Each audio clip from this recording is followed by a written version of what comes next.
Hello gorgeous soul, welcome to your weekly astrology. This week it's all kicking off as we have Uranus, the planet of the unpredictable, finally shifting signs for the next 7 years. So there are shocks, there are changes, there are all sorts going on this week, and Mercury is retrograde. Here's your weekly astrology.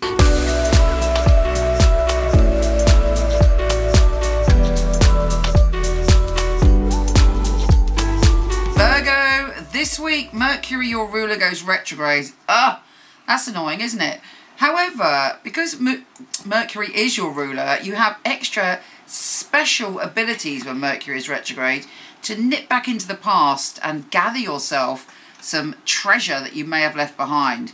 There may be a conversation that you've been waiting for that hasn't appeared. There may be a reconnection that comes your way. And the focus of actually this month and Mercury retrograde is in your relationship zone. How much harmony is there in your relationships?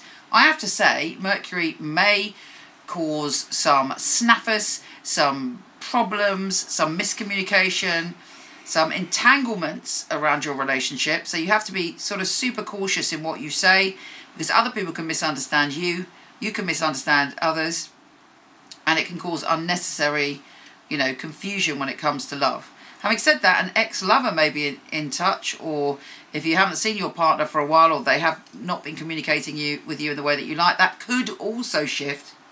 Doesn't have to be negative, but you know what it's like when Mercury goes retrograde. Pay attention to what emails you're sending out. If you're moaning on about your partner to your best mate, make sure you're not accidentally sending it to your partner. Oh, can you imagine? So any of that, just be careful. Check your technology. Check that if you're going for an important romantic date, that you leave it a good half an hour before you need to get there, because all of that stuff tends to go a bit clunky when Mercury's retrograde.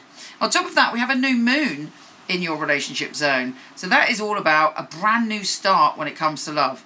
Now, for some of you, it will be an ending. For some of you, it will be a new beginning. Either way, even if it is an ending, there is a beginning that is happening, a brand new energy, a brand new love force field coming your way.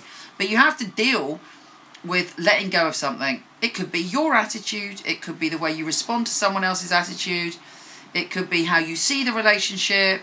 If you're single, it could be knocking some of your old belief systems on the head. I mean, do you believe that you're lovable? Do you believe that you deserve love? Do you believe you're going to find the right partner? If you're not interested in relationships, then it's your friendships and those that you hold dear to your heart. But it's a great time to make a wish on the new moon, for instance. And for you, I would make a wish to restore harmony to your relationships, or to draw the right lover to you. That stuff works. So give it a go. Even if you go, yeah, Michelle, what have you got to lose? Try it. Now, the other big news of this week, of course, is that Uranus is shifting signs. We are always told that our life goes in 7-year cycles. I'll tell you what, Uranus is where that rumour came from, or that reality, because Uranus shakes us up and totally shifts our life every 7 years. And yours is going to open up to wild adventures, learning, understanding and exploring things that you didn't know exist. And it starts this week.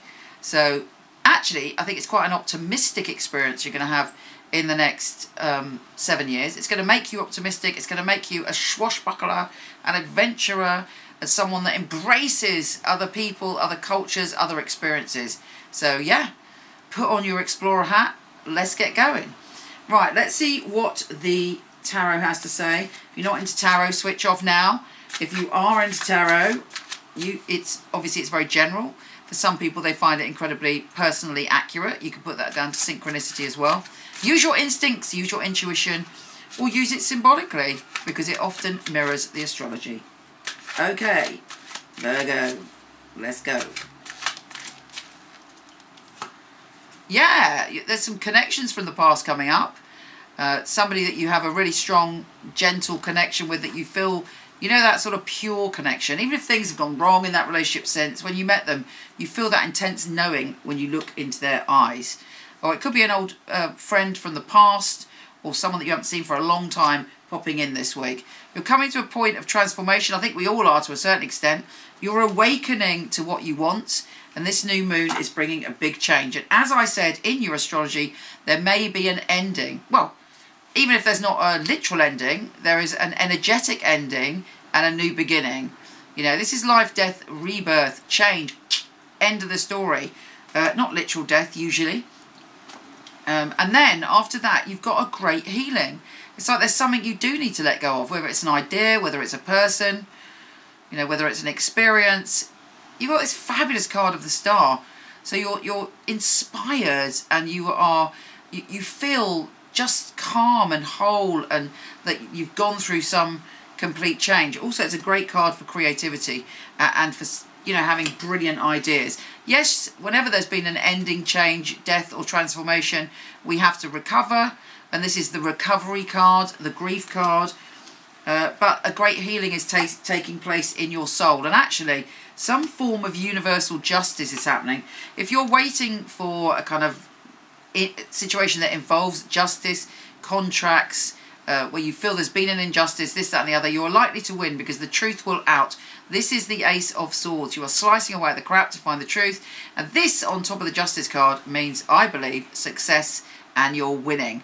Do come and visit me on Instagram at Michele Knight. Pop over to horoscope.co.uk. So much free stuff for you there, and send you lots of love, and I'll talk to you soon.